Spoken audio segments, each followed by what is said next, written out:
Aquest és l'altar efímer que s'ha construït per a la missa que el papa dirà diumenge en la cloenda de l'Encontre de Famílies Catòliques a València.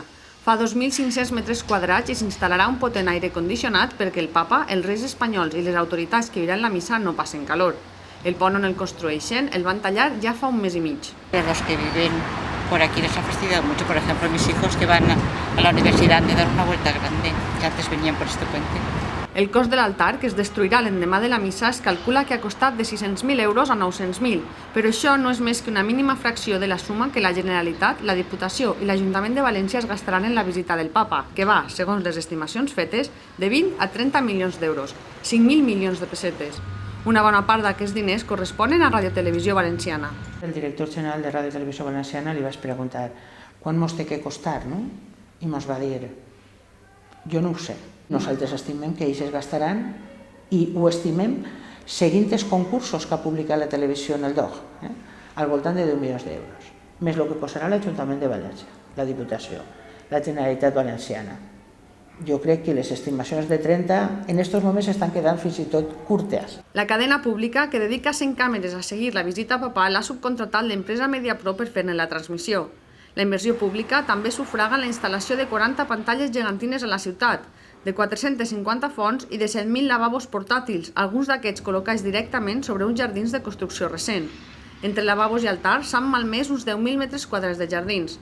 Les flors d'una bona part de la ciutat s'han canviat perquè reprodueixen els colors de la bandera vaticana, que també oneja el balcó de la casa de la ciutat.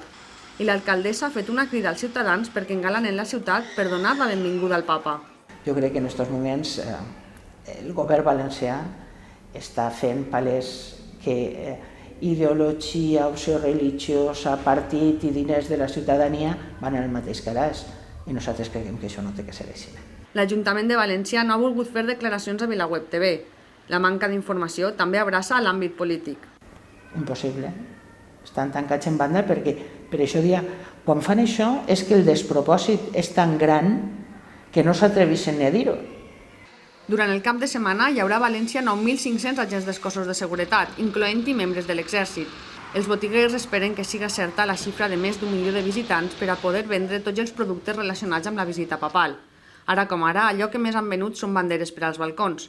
També n'hi ha els quioscos de premsa, que han hagut d'amagar les publicacions eròtiques per requeriment policíac. Més despeses, la construcció de 3.000 allotjaments per a autoritats eclesiàstiques al Seminari de Montcada, o la creació d'una línia especial al telèfon 012 per a informar de l'encontre de les famílies catòliques. Fet i fet, uns 30 milions d'euros, com hem dit, el doble del pressupost anual de la Generalitat per a promoció de la dona o 8 vegades els recursos anuals destinats a l'acolliment dels immigrants.